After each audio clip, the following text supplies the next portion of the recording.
By the end of this video, you're going to know what diastasis recti is, who it affects, and you'll find out that it's not just pregnant women, why it occurs, how can it be repaired, what are the symptoms, and how do I know if I have diastasis recti? All this and more we're going to talk about today.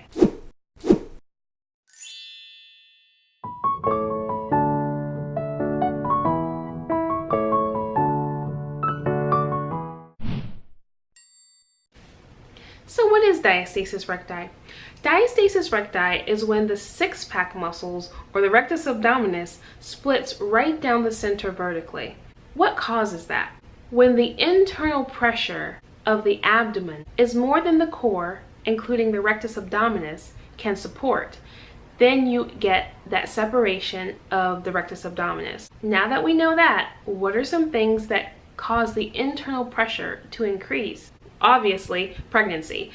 A lot of women, 2 out of 3 women, experience diastasis recti during pregnancy, and it is more common with every subsequent pregnancy. Like, I didn't have much of an issue after my first baby, but after baby number 2 and baby number 3, I had a bigger problem. Another thing that people don't talk about as much as far as who diastasis recti affects, it also affects people who have carried a lot of visceral fat or fat in the abdomen for a long period of time.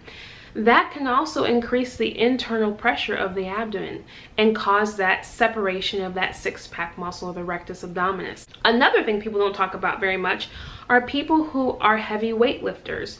That increases the internal pressure of the abdomen, and sometimes to the point where it's more than the rectus abdominis can bear, and that can also cause diastasis recti. And those last 2 that I mentioned are not things that just affect pregnant women or women at all. Those 2 things can affect men as well. So we have seen cases where men have had diastasis recti. What are some of the side effects of diastasis recti? Okay, there's the obvious pooch.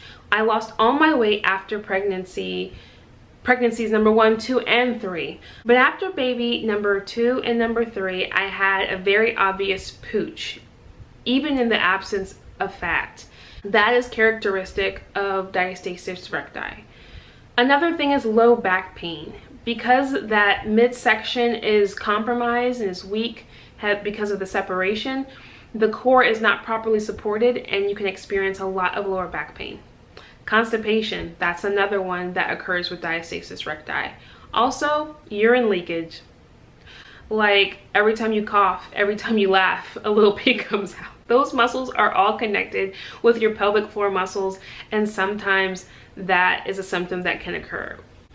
Yeah, look, don't tell anybody, but I had all of those symptoms. So what can we do about diastasis recti? How can it be repaired? One of the things we have to do is reduce the amount of pressure up against the abdominal wall.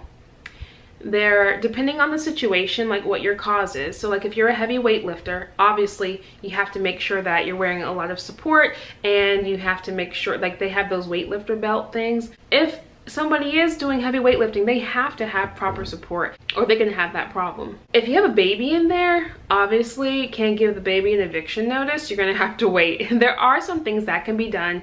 I did wear a girdle that is designed for pregnant women to help support the abdominal wall. There are some exercises that are appropriate for pregnant women. We would also have to reduce fat if that's a problem. When it comes to weight loss, exercise is great. A bigger part of it is eating. So we want to really look at our eating habits. I mean, those are a whole nother set of videos. I personally follow a plant-based, gluten-free lifestyle, and that keeps my weight down. My husband, when we went gluten-free and 100% plant-based, he lost about 30 pounds in the first 2 months, and that was straight from his abdomen. So you really have to look and consider what kind of lifestyle you want to have as far as your eating habits, what can be sustained, what really works best, and we'll talk about that more in other videos. Another thing that reduces abdominal pressure that we don't talk about a lot is bloating. Like reducing the bloating that we have. Sometimes we're very bloated and we're chronically bloated because of our eating habits. And I don't have time to go through that in this video. I'll do another video on the things that cause bloating, because if we're constantly bloated, that puts pressure on the abdominal wall. Now, I don't think that would cause diastasis recti, but in my case where I already have diastasis recti, I believe it does prohibit or slow down the healing of that separation of the abdominal muscles, because it's constantly receiving pressure from me being bloated. So we want to look at that. So the goal would be to increase the strength of the core so that you can withstand more pressure while decreasing the pressure that's being put on the abdominal wall. Does that make sense? So reducing the bloating, the fat, the baby, evicting that baby, getting that baby out of there. No, just kidding. Being careful with the heavy weightlifting. Those things will reduce pressure in the abdominal wall, while doing exercises that specifically work the transverse abdominis muscle and the supporting core muscles will help so that your body can withstand pressure that's being put on the abdominal wall. The only abdominal exercises that we wouldn't be doing right now would be exercises that focus on the rectus abdominis and strengthening that muscle directly, because that muscle is what needs healing right now, so we need to give it a break until it's properly healed. Now I'm going to show you how you can check to see if you have diastasis recti yourself. You want to put yourself in a sit-up position and act as if you're doing a little crunch, lifting up your shoulders and your head off of the ground. You're going to feel along that midline in between the middle of your rectus abdominis and see if you have a gap there. If you can fit your fingers inside and it gets a little mushy in there, that's diastasis recti. Okay? And then you turn your fingers horizontally so you can see how wide apart that is. I can fit one finger in there. You want to see how wide. Some people can fit 4 fingers going this way. That's not a good sign. But I was at nearly 3. Okay, so now you know if you have diastasis recti or not. If you want to get a second opinion, go to a physical therapist or somebody who specializes, who knows something about diastasis recti. Okay, so now you know if you have diastasis recti or not. If you don't, wonderful. However, if you're a woman within childbearing years, consider that 2 out of 3 women do get this condition with pregnancy. And it's very important to work on your transverse abdominis muscle beforehand so that it can be strong to withstand the pressure of holding a small human in your stomach. I wish I had known about that before, especially considering that I'd seen what my mom's stomach looks like and she's always been pretty thin.